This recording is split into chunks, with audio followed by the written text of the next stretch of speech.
Horror upon horror seems to be the lot of Gaza. Now we have the massacre of starving Palestinians trying to reach an aid convoy and being shot at, both with light ammunition and also apparently by a tank. But the real horror, for me at least, was the fact that the United States once again used its veto following this incident, this tragedy, used its veto to stop the United Nations from condemning the slaughter that happened in northern Gaza. Now, it underscored for me the fact that for all this talk of the rule of law, the fact that we're governed by the rule of law, United Nations has these great principles, etc., the sanctity of international treaties, the rights of individual nation states to self-determination, all those sort of things, the rights of people, but they're all part of self-styled democracies, which in fact I think really amount to variations of various hypocrisies or levels of hypocrisy. What we come down to in the end is that the imperial elites, those who dominate, illustrate that might is right or appears to be right. But it's up to us as individuals to understand what is going on.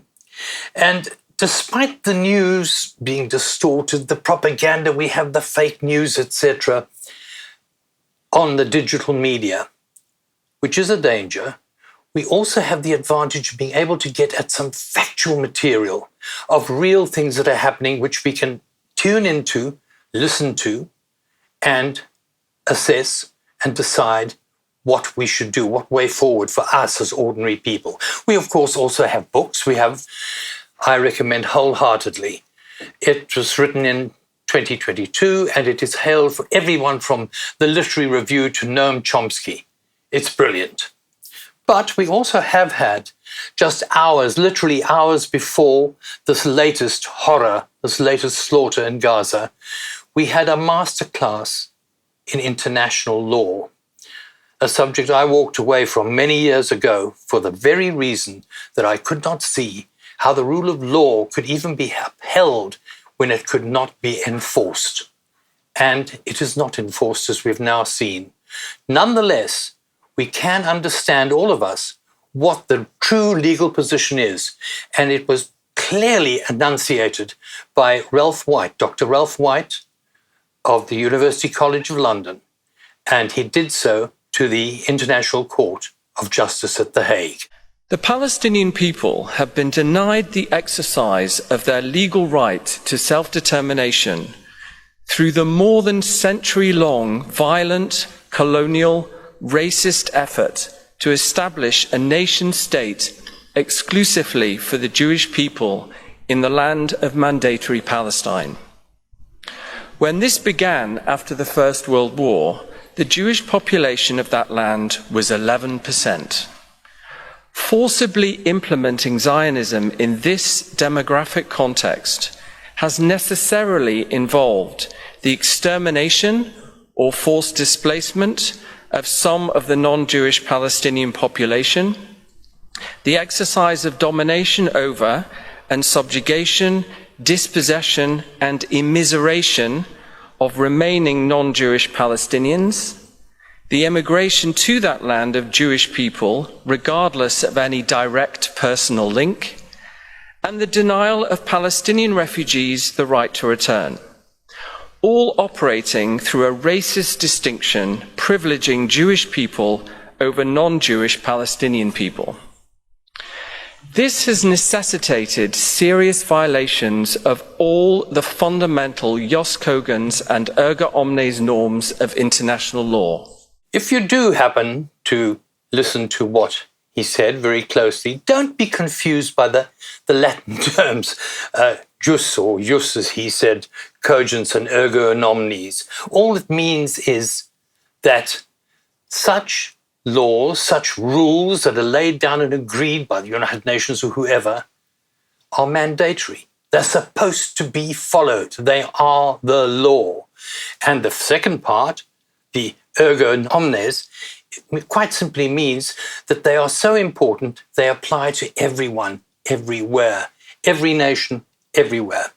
And Wilde also, in the process of discussing what this really means, dealt with the underlying problem that goes back, as we've dealt with before in these podcasts, to the League of Nations, before that to the Balfour Declaration. Here, he gives you a clear explanation of what the League of Nations mandate actually meant. With this special right granted to the Palestinian people in the League Covenant. The legal right of self-determination of the Palestinian people originates in the sacred trust obligations of Article 22 of the League Covenant, part of the Versailles Treaty. Palestine, an A-class mandate under British colonial rule, was, after the First World War, supposed to have its existence as an independent state provisionally recognised. Of course, that never happened. The old imperialism, Britain dominant, with France, of course, gave way to the new elite, the new nation that was governing the world or had most of the clout, economically, militarily, and every other way, the United States.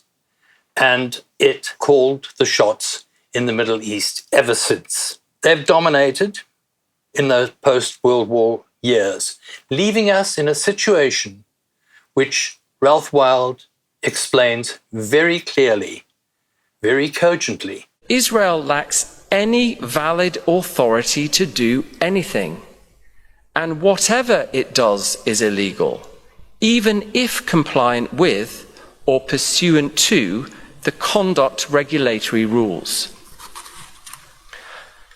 I will close by quoting Palestinian academic and poet Rafah al-Ariyah from his final poem posted 36 days before he was killed by Israel in Gaza on the 6th of December 2023. If I must die, you must live to tell my story. If I must die, let it bring hope. Let it be a story.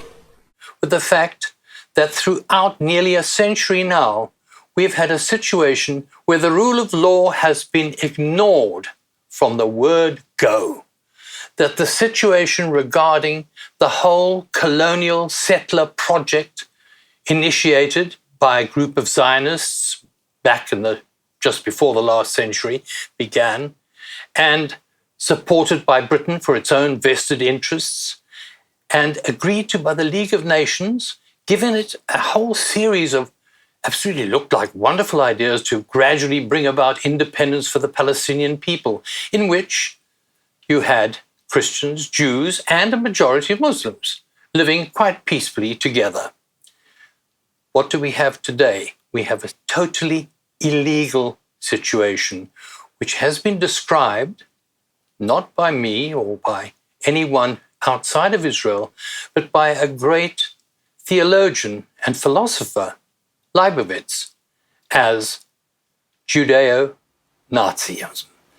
מדינת ישראל, כן, היא מייצגת את האפלה שיש בשלטון מדיני. הסיבה בקשור האנושי שהיה נשיא בית המשפט העליון, קובע שמותר להשתמש בגינויים עם האינטרס של המדינה דורשת. העובדה שאדם בעל מנטליות נאצית, זאת מנטליות נאצית, יכול להתנצל גם בקרבנו, זה עובדה. סביב כזאת יכולה להימצא בכל מקום. אין תמיד אנושי שזה יכול להיות בו קיצור כזה. So it all boils down to the denial of the fact that there is only one humanity in one world, and we'd better realize that as soon as possible.